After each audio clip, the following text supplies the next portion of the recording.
Natalie Snodgrass, number 8. Amanda Boulier, number 28. I guess to start, you guys talk a little bit about the mindset you had in going into Boston after kind of ending the season not the way you wanted to. How did you kind of rebound from that and go to Boston? Yeah, I think we just really hit the reset button.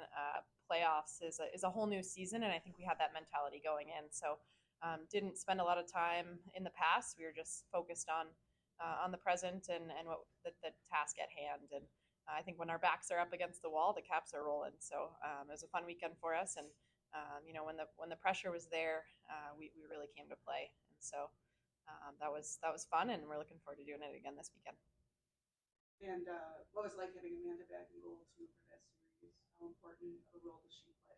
It was huge. Yeah, she came ready, and I think she was itching to get back in the net for the whole time she was injured. So to have her back was just that reassurance we need, and she came up huge in both games. So she's a big part of why we got the sweep. So lucky to have her. And what is your mindset? How are you going to maintain kind of ended on a high note there? What is your mindset going forward? Just a rinse and repeat type of deal. Same thing, different day. Yeah, I think we're just going to bring the exact same energy, same vibes right into Tempe. So we're really excited to get there and pick up right where we left off on Saturday. Yeah, I think there's a lot of people doubting us. I mean, a lot of people didn't think that we make it this far. Maybe a couple of people in the locker room too. So I think why not just win it all? What makes this team special? Yeah, it's a good question. There's a lot. Yeah. I think the first is like everyone just likes each other. We enjoy our company in the locker room, the banter that goes on. You don't see that a lot on teams in the professional setting, and we've talked to other teams, and I think just we get along really well, and we all enjoy coming to practice, getting better, and we can't wait to play when it comes Saturday or Friday, and I think that goes a long way. Yeah, I think we have the ability to really keep it light, but still perform at a high level. And I think we kind of got away from that a little bit during our 8-game losing streak that keeps getting brought up, and here I am bringing it up. But I think we like to keep it light. We like to have a ton of fun right before we hit the ice, and I think that's what makes us play well. I think that was a big part of our success this past weekend. We were having fun for 60 minutes on the bench. Our energy was really electric, and I think we'll look to bring that again this weekend in Arizona. Yeah, what would it mean to bring the Isobel Cup back to Minnesota?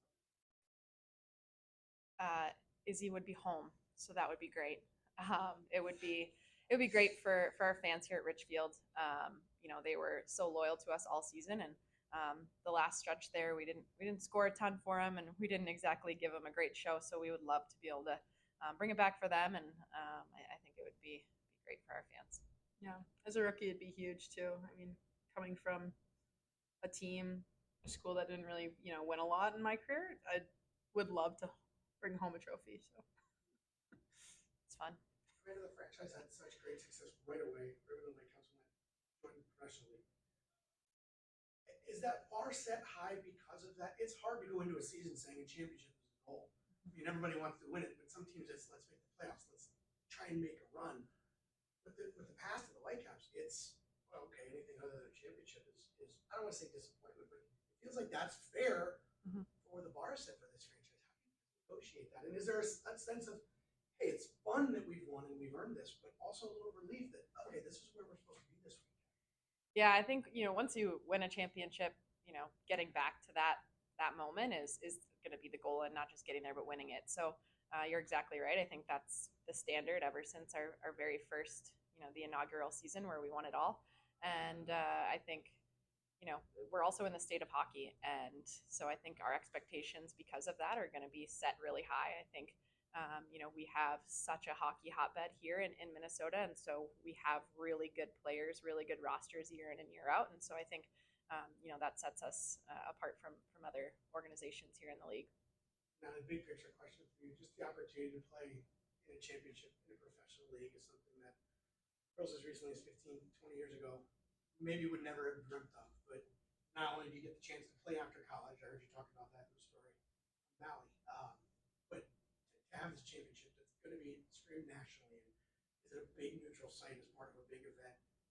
what's it like to have this opportunity, not just playing professionally, but culminating in what you're going to get to do? Yeah. It's been a lot of fun just this overall year coming back home playing professional in front of my friends and family who haven't seen me play, a ton or if not ever. So just having their support all season long and to finally getting to this point and to playing for a championship, it's something again I wouldn't have expected. Even in college, I was like, oh, pro is an option, but who knows if it's a serious option. So to actually be in this moment and be surrounded by people who have loved watching me play and who are just as excited as I am to play on that Sunday game, it's going to be one to remember for sure.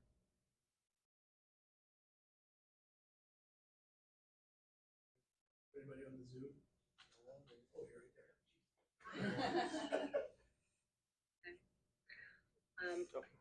We good, Devin? Yep. Cool. Hi guys, thanks for coming up before practice. All right, so Natalie, you were talking about the NCAA just now and coming into this league from there, and you've also just played in the rivalry series. So I wanted to ask, what are the different challenges physically or mentally between those, and do you feel like the NCAA and PHF prepared you for like international style competition? Yeah, I'm going to take the second question first because I think my college, University of Connecticut, my resources there were over the top notch, like grade A. I think my coaching staff prepared me for any level, whether it's pro or the national team. Yeah, the differences between Team USA and the PHF is it's a bit faster just because everyone is giving 150%, 150% of the time. So it's hard to keep up with. And I play with Jonna Curtis, who is as fast as they come. So, I thought I was prepared, but it's just a whole nother level. And it was hard, but it was a good, challenging hard that I appreciated. And I learned a lot in that 1 week. And hopefully I can bring back to my game. And I know that the girls who were there, Liz and Sid Brott, will feel the same way. So you mentioned the situation of the NCAA of UConn. Coming into this league, what has your experience been like?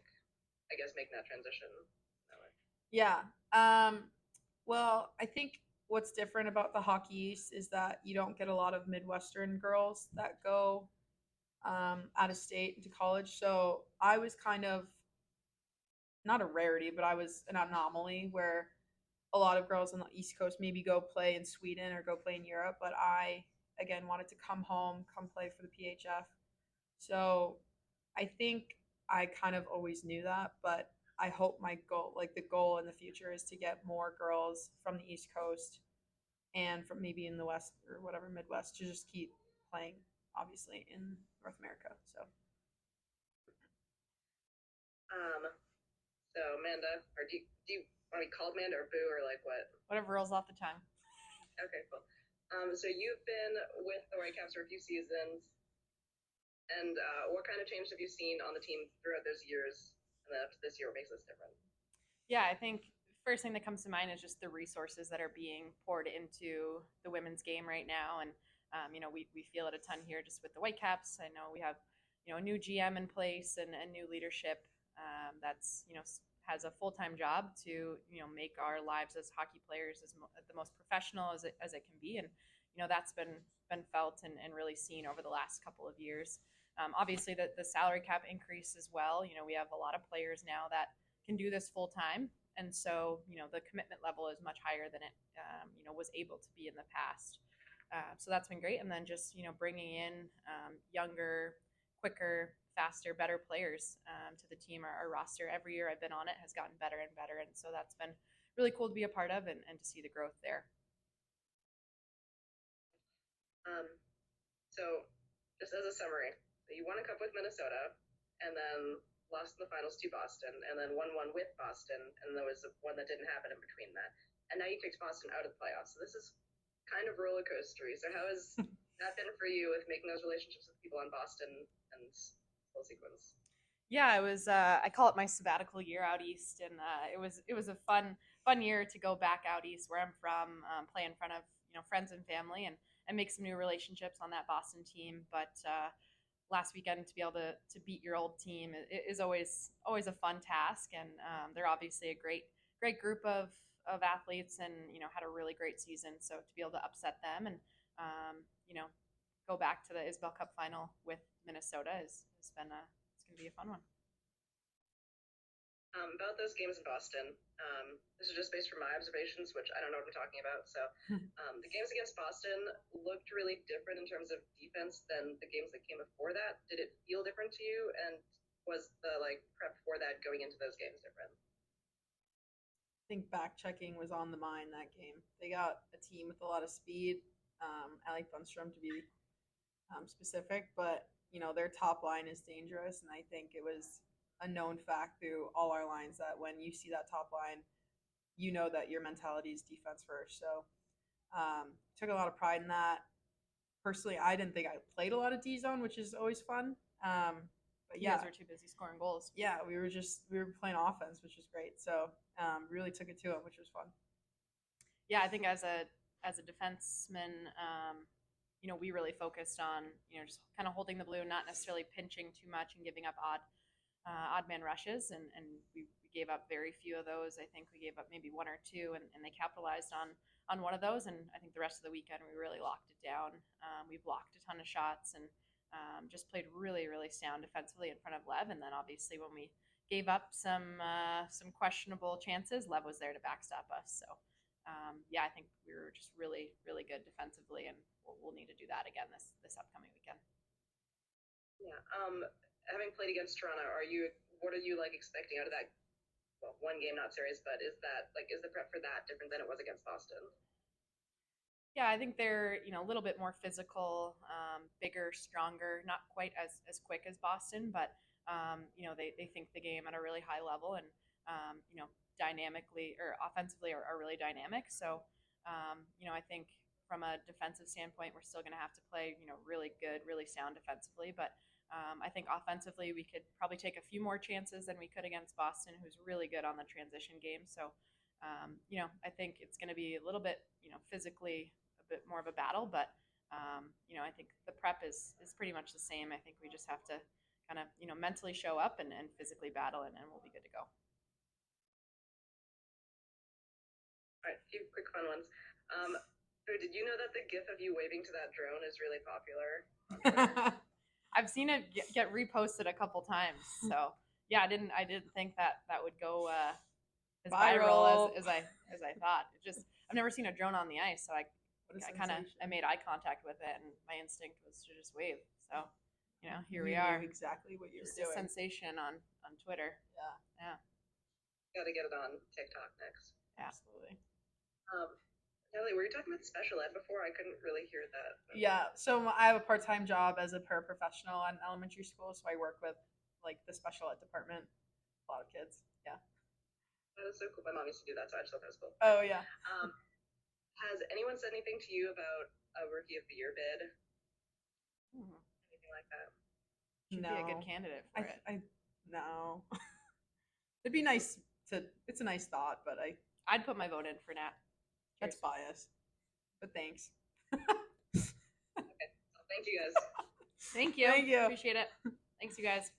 Thank you. Sweet.